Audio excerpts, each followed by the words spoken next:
শুধু আমাদের দেশের সীমান্ত এলাকাগুলো ঘুরে দেখেন, মাদকের কি সয়লাভ। প্রশাসন হিমশিম খেয়ে যাচ্ছে, প্রশাসন হিমশিম খেয়ে যাচ্ছে মাদক বন্ধ করতে। এত মাদক, এই মাদক কারা খাচ্ছে? আমরাই তো। আমি যদি না খাই মাদক আমার কাছে কে বিক্রি করবে? তুমি যদি মাদক না খাও তোমাকে কে জোর করে খাওয়াবে? তুমি নিজে খাচ্ছ বলেই তো সরকার বিপাকে পড়ছে, প্রশাসনের হ্যারাস হচ্ছে, মাদক চোরাচালান কারবারি যারা করছে এরা লাই পেয়ে যাচ্ছে। তুমি খাচ্ছ কেন? যুবক ভাই, আপনি মাদক খাচ্ছেন কেন? আপনি খাচ্ছেন বলেই তো মাদক বিক্রি করতে পারছে।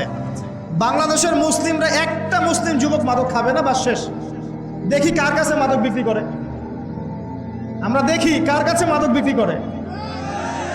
আমাদের যুব সমাজের একজন ছেলে মাদকের সাথে সম্পৃক্ত থাকবে না, সিগারেটে টান পর্যন্ত দিবে না, সিগারেটে একটা টান পর্যন্ত দিবে না। দেখি কার কাছে বিক্রি করে। আর শুধুমাত্র আইন দিয়ে, শাসন দিয়ে কিন্তু সবকিছু হবে না। মানুষের ভিতরটা পরিবর্তন না করতে পারলে, আল্লাহর ভয় না ঢুকলে মানুষ এগুলো ছাড়বে না। কিন্তু দেখবেন অনেক মাদকাসক্ত মানুষ কোরআনের হাফেজ হয়ে গেছে, তওবা করে আল্লাহর ওলি হয়ে গেছে। কিভাবে হলো? বিকজ তার মনের মধ্যে আল্লাহ পাকের ভয় এসেছে। আল্লাহর ভয় জাগাতে হলে কি লাগবে? কোরআন এবং হাদিস এবং নামাজ। কোরআন হাদিস নামাজের কাছে মানুষকে নিয়ে আসলে পরে মাদক কমবে ইনশাল্লাহ। কমবে না? নাকি আমরা মাদকও বিক্রি করব, আবার মাদক দ্রব্যের নিরাময় কেন্দ্রও খুলে রাখবো? কোনটা করব? আশ্চর্য একটা বিষয়। মাদক সেলও হবে, আবার মাদকাসক্তও হবে মানুষ।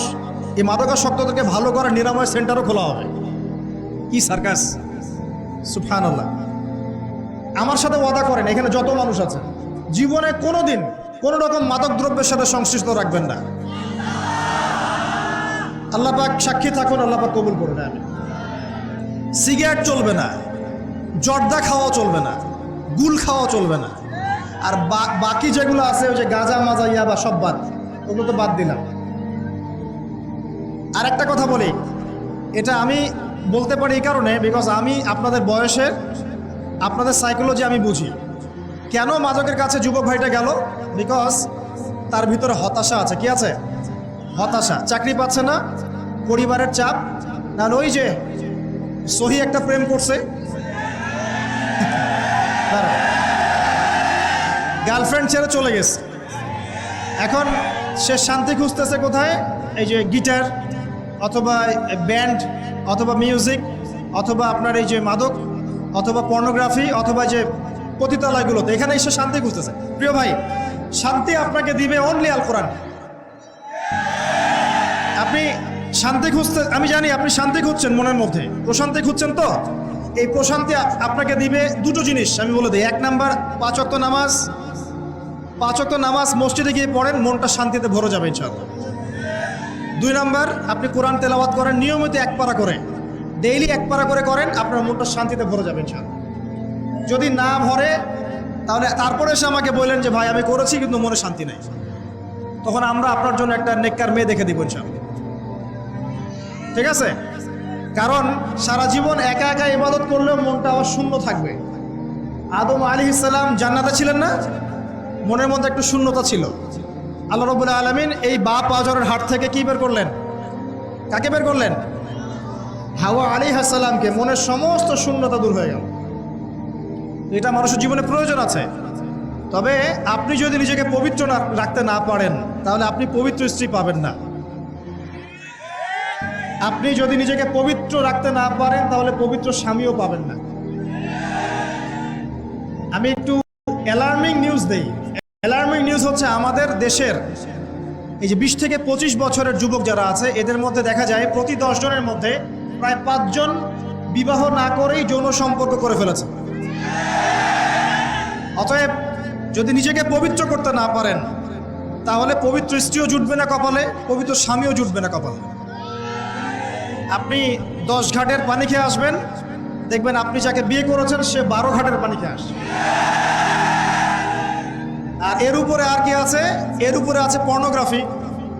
এই যে পর্নোগ্রাফি, মুভিজ এবং সিরিয়ালস, এগুলোতে দেখায় বেগানা নারীকে দেখায়। এই নারীগুলো খুব সুন্দর দেখতে, তখন দেখা যায় এদেরকে দেখে যারা অভ্যস্ত, এরা বাসায় গেলে স্ত্রীকে আর সুন্দর লাগে না। তার চোখ অনেকগুলো মেয়েকে দেখেছে। যদি আপনি চক্ষু নিচু করতে পারেন, বাসায় আপনার স্ত্রীকে আপনার ভালো লাগবে। ঠিক একইভাবে এই যে মহিলাগুলো যেগুলো বাসায় আছে, এগুলো সিরিয়াল দেখতে দেখতে, পরপুরুষ দেখতে দেখতে অবস্থা খারাপ। এই কারণে তার স্বামীকে আর হ্যান্ডসাম মনে হয় না। অমুক সিনেমার নায়ক, অমুক নায়িকা, অমুক অমুক, তাকে হ্যান্ডসাম মনে হয়। মনে হয় আমার হাজব্যান্ড যদি অমুকের মতো হইতো, আমার এটা যদি অমুকের মতো হইতো। সিরিয়ালে দেখে যে পরকীয়া হচ্ছে, ওগুলো দেখে শেখে। সিরিয়াল দেখে যে বাসার স্বামী আছে, অন্য ছেলের সাথে গল্প করে, স্মার্টনেস মনে হয়, ওটা দেখে শেখে। সিরিয়াল দেখে মানুষ এখন হত্যা করাও শিখছে। সিরিয়াল দেখে দেখে মানুষ এখন হত্যা করাও শিখে। In the heart of the holy cities, a haven of peace and devotion. At the Kaaba, আমরা কয়েকদিন আগে রিপোর্ট দেখেছি, একজন প্রশাসনিক কর্মকর্তা বলেছিলেন যে জিজ্ঞাসাবাদে সে বলেছে ক্রাইম পেট্রোল দেখে সে শিখেছে কেমন করে লাশটা গুম করতে হবে। তো এই যে একটা নীল দর্পণ চলছে আর কি, এগুলো কি করছে? ভিতর থেকে আমাদের মনে আধ্যাত্মিকত্ব নষ্ট করছে এবং আল্লাহর হালালটা আমাদের কাছে ভালো লাগছে না, হারামটা ভালো লাগছে। আর কার মনের মধ্যে আল্লাহর হারামকে ভালো লাগে, হালালকে ভালো লাগে না বলেন তো? ইবলিস। কার মনে? ইবলিস। তো ইবলিসের অনুসারী হয়ে যাচ্ছে আমরা দিন দিন। প্রিয় ভাইয়েরা, আল্লাহর ওয়াস্তে মাদকের সাথে সম্পৃক্ততা রাখবেন না। আল্লাহর ওয়াস্তে পর্নোগ্রাফি দেখবেন না। আল্লাহর ওয়াস্তে নিজের হায়াতটাকে, যৌবনটাকে হেলায় ফেলায় নষ্ট করবেন না। আমি এই মাহফিলের সিজনে মনে হয় প্রত্যেকটা মাহফিল একটা কথা বলেছি, কমন। এটা আবার বলছি, শোনেন, মনোযোগ দেন। মনে করেন আমরা এখানে যারা বসে আছি সবার বয়স হচ্ছে 50 বছর। মনে করেন সবার হায়াত হচ্ছে কত বছর? 50। মনে করেন, কথার কথা।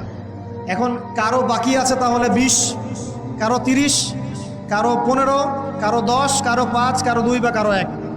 কথা ঠিক না বেঠিক?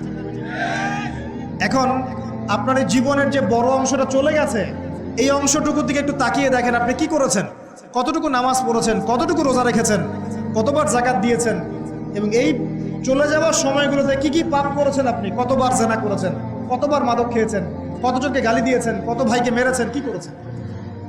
এই হিসেবটা আজকে গিয়ে বাসায় ঠান্ডা মাথায় কাগজ কলম নিয়ে করবেন। তারপরে এক একটা পাপের জন্য আল্লাহর কাছে মাফ চাবেন। প্রথমে আমভাবে মাফ চাবেন, আস্তাগফিরুল্লাহাল্লাযী লা ইলাহা ইল্লা হুয়াল হাইয়ুল কাইয়ুম ওয়া আতুবু ইলাইহি। তারপরে মানুষের সাথে সম্পৃক্ত কোনো হক থাকলে আদায় করে দিবেন, ইস্তেগফার করবেন। অন্যের সাথে সম্পৃক্ত হক থাকলে আদায় করে দিবেন।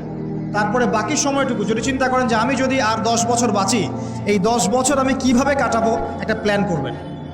এই 10 বছরে যেন আপনার এক ওয়াক্ত নামাজ ছুটে না যায়। এই 20 বছরে যেন আপনার একটা রোজাও ছুটে না যায়।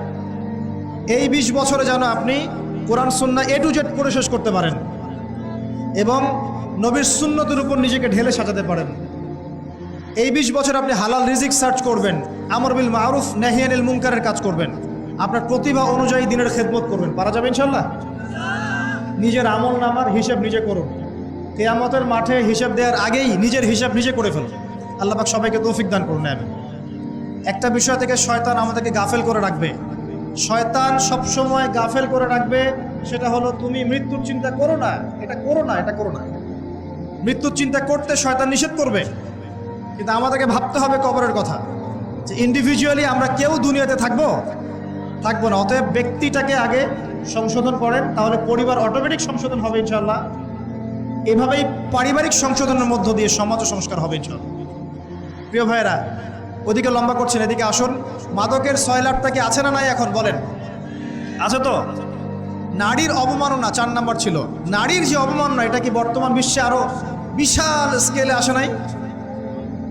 নারী জাতিকে কোনো মূল্য দিচ্ছে মানুষ? নারীর দেহটাকে পণ্য বানিয়েছে না? নারীর দেহটাকে মানুষ